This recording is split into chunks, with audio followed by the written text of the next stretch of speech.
কিছু কথা। পৃথিবীতে যা মহান সৃষ্টি চিরকল্যাণকর, তার অর্ধেকই বানিয়েছে নারী, আর অর্ধেক নরম। কবি কাজী নজরুল ইসলামের চোখে নারী এভাবেই ধরা পড়েছে। আন্তর্জাতিক নারী দিবসের প্রথম দিকে আর নাম ছিল আন্তর্জাতিক কর্মজীবী নারী দিবস। সভ্যতার সাফল্যের পিছনে নারী ও পুরুষের সমান অবদান অনস্বীকার্য। নারীকে বাদ দিয়ে পুরুষের একার মাধ্যমে সমাজের উন্নয়নের কথা ভাবা যায় না, কিন্তু তাও যুগ যুগ ধরে নারীরা অবহেলিত ও শোষিত। তাই নারী মুক্তির আহ্বান নিয়ে প্রতি বছর 8ই মার্চ বিশ্বব্যাপী নারী দিবস পালন করা হয়। 1857 সালে 8ই মার্চ আমেরিকার নিউ ইয়র্ক শহরে একটি সূচ কারখানায় বহু মহিলা শ্রমিকেরা মজুরি বৈষম্য, নির্দিষ্ট সময়ে কাজ করা, কাজের অনাবিক পরিবেশনের আন্দোলন শুরু করেন এবং পুলিশি নির্যাতনও শুরু হয় তার উপর। এইসব রুখতে এই কর্মসূচি গ্রহণ করেন। অবশেষে 1860 সালের 8ই মার্চ নিউ ইয়র্কের সূচ কারখানায় মহিলা শ্রমিকেরা মহিলা শ্রমিক ইউনিয়ন গঠন করে এবং নিজেদের আন্দোলনকে চালিয়ে যেতে থাকে। 1908 সালের 8ই মার্চ নিউ ইয়র্কের দর্জির মহিলা শ্রমিকেরা ভোটাধিকারের দাবিতে আন্দোলন শুরু করেন। 1910 সালে তার স্বীকৃতি পায়। এই সূত্র ধরে ক্লারা জেটকিন পার্টির সম্মেলনে সিদ্ধান্ত নেয়, যা প্রতিটি দেশের নারী পরিশ্রমের প্রতি বছর এই দিনটিকে নারীর অধিকার রক্ষা হিসেবে পালন করা হয়। 1857 ও 1908 সালের 8ই মার্চ সংগ্রামের সূচনা হয়। 8ই মার্চই তারিখটিকে আন্তর্জাতিক নারী দিবস হিসেবে পালন করার জন্য নির্বাচন করা হয়। মানুষ হিসেবে, একজন নারী হিসেবে, একজন নারী সামাজিক কর্মরতের বিভিন্ন ধারায় গুরুত্বপূর্ণ ভূমিকা পালন করলেও পৃথিবীর সর্বোচ্চ নারী সমাজ তার ন্যায্য অধিকার থেকে বঞ্চিত। এই বৈষম্যমূলক সমাজ ব্যবস্থা ও পিতৃতান্ত্রিক মানবিকতা এর জন্য দায়ী। ফলাফলস্বরূপ নারীর উপর পাশবিক অত্যাচার বেড়ে চলেছে ঘরে ও বাইরে। আমার মনে হয় নারীরা কোথাও নিরাপদ নয়। তাই বাস্তবতার দাবির কথা হলেও তা পুরুষের সমাধিকার নীতি হিসেবে ঘোষিত হয়নি। অথচ সংবিধানে কথা আছে, ধর্ম, গোষ্ঠী, বর্ণ সব ক্ষেত্রেই নারী পুরুষ সমান সমান। আন্তর্জাতিক নারী দিবস হল নারীর অধিকার আদায়ের এক স্মরণীয় দিন। নারীর প্রতি অবিচার ও বৈষম্যের প্রতিবাদে এক বলিষ্ঠ পদক্ষেপ ছিল এই দিনটি। বর্তমানে আমরা এই দিনে নির্দিষ্ট নারীর ন্যায্য অধিকার ও চাহিদা পূরণের দাবিতে আন্তর্জাতিক নারী দিবস হিসেবে পালন করে থাকি।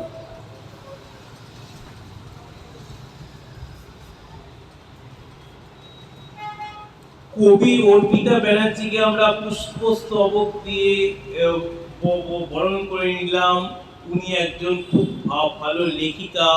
অসংখ্য ধন্যবাদ এই লেখাটির জন্য। ধন্যবাদ প্রতনু ব্যানার্জি, পারফর্মিং আর্টিস্ট।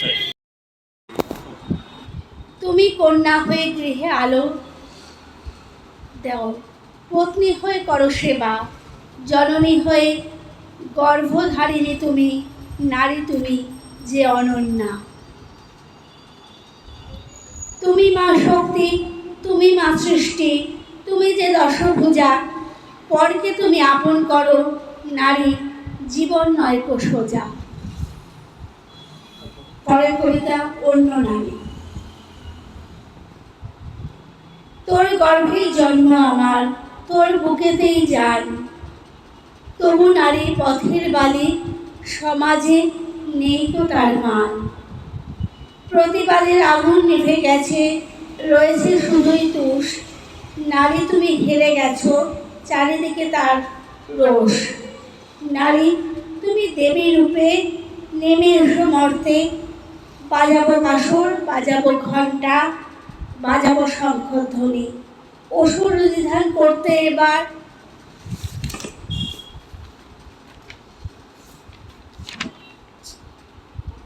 আসবে অন্য নারী। কবি অর্পিতা ব্যানার্জিকে দুটো নারী দিবসের কবিতার জন্য ধন্যবাদ। Thank you.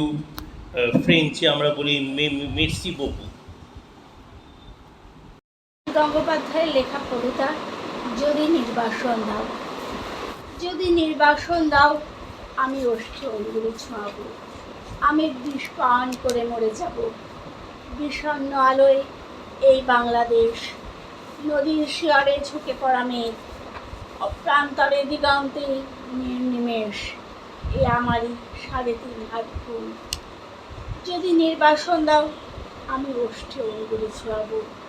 আমি বিষ পান করে মরে যাব। ধান খেতে চাপ চাপ রক্ত, এইখানে ঝরেছিল মানুষের ঘাম। এখনো স্নানের আগে কেউ কেউ করে থাকে নদীকে প্রণাম। এখনো নদীর বুকে মোচার খোলায় ঘুরে লুঠেরা ফেরারে। শহরে বন্দরে এত অগ্নিবৃষ্টি, বৃষ্টিতে চিক্কন তবু একটি অপরূপ ভোর। বাজারে ক্রূরতা, গ্রামে রণহিংসা, বাতাবি নেবুর গাছের জোনাকির ঝিকিমিকি খেলা, বিশাল প্রাসাদের বসে পুরুষতার মেলা, বুলেট ও বিস্ফোরণ, স্বর তঞ্চনের এত ছদ্মবেশ, রাত্রির শিশিরে তাপে ঘাস ফুলে, এ আমারই 3.5 হাত ভূমি। যদি নির্বাসন দাও, আমি ওষ্ঠে অঙ্গুলি ছোঁয়াবো। আমি বিষ পান করে মরে যাব। কুয়াশার মধ্যে এক শিশু যাই ভোরের স্কুলে, নিথর দিঘির পরে বসে আছে লোক। আমি কি ভুলেছি সব স্মৃতি? তুমি এত প্রতারক। আমি কি দেখিনি কোন মোহর বিকেলে শিমল তুলোর ওড়াউড়ি, মোষের ঘাড়ের মতো পরিশ্রমী মানুষের পাশে শিউলি ফুলের মতো বালিকার হাসি, নিইনি কি খেজুর রসের ঘ্রাণ, শুনিনি কি দুপুরে চিলের তীক্ষ্ণ স্বর। বিষণ্ণ আলোয় এই বাংলাদেশ, কি আমারই 3.5 হাত ভূমি। যদি নির্বাসন দাও, আমি ওষ্ঠে অঙ্গুলি ছোঁয়াবো। আমি বিষ পান করে মরে যাব। কবি নীরেন্দ্রনাথ চক্রবর্তীর লেখা কবিতা, অমলকান্তি। অমলকান্তি আমার বন্ধু, স্কুলে একসাথে পড়তাম। রোজ দেরি করে ক্লাসে আসতো। শব্দলোক জিজ্ঞেস করলে এমন অবাক হয়ে জানালার দিকে তাকিয়ে থাকতো যে দেখে ভারী কষ্ট হতো আমাদের। আমরা কেউ মাস্টার হতে চেয়েছিলাম, কেউ ডাক্তার, কেউ উকিল। অমলকান্তি সেসব কিছু হতে চায়নি। সে রোদ্দুর হতে চেয়েছিল। ক্ষান্ত বর্ষণ, কাক ডাকা বিকেলের সেই লাজুক রোদ্দুর, জাম আর জামরুলের পাতায় যা নাকি অল্প একটু হাসির মতন লেখে রাখে। আমরা কেউ মাস্টার হয়েছি, কেউ ডাক্তার, কেউ উকিল। অমলকান্তি রোদ্দুর হতে পারেনি। সে এখন অন্ধকার একটা ছাপাখানায় কাজ করে। মাঝে মধ্যে আমার সঙ্গে দেখা করতে আসে, চা খায়, এটা ওটা গল্প করে, তারপর বলে উঠি তাহলে। আমি ওকে দরজা পর্যন্ত এগিয়ে দিয়ে আসি। আমাদের মধ্যে এখন যে মাস্টারি করে, অনায়াসে সে ডাক্তার হতে পারত। যে ডাক্তার হতে চেয়েছিল, উকিল হলে তার এমন কিছু ক্ষতি হতো না। অথচ সকলেরই ইচ্ছা পূরণ হলো, এক অমলকান্তি ছাড়া। অমলকান্তি রোদ্দুর হতে পারেনি। সেই অমলকান্তি রোদ্দুরের কথা ভাবতে ভাবতে ভাবতে ভাবতে যে একদিন রোদ্দুর হতে চেয়েছিল,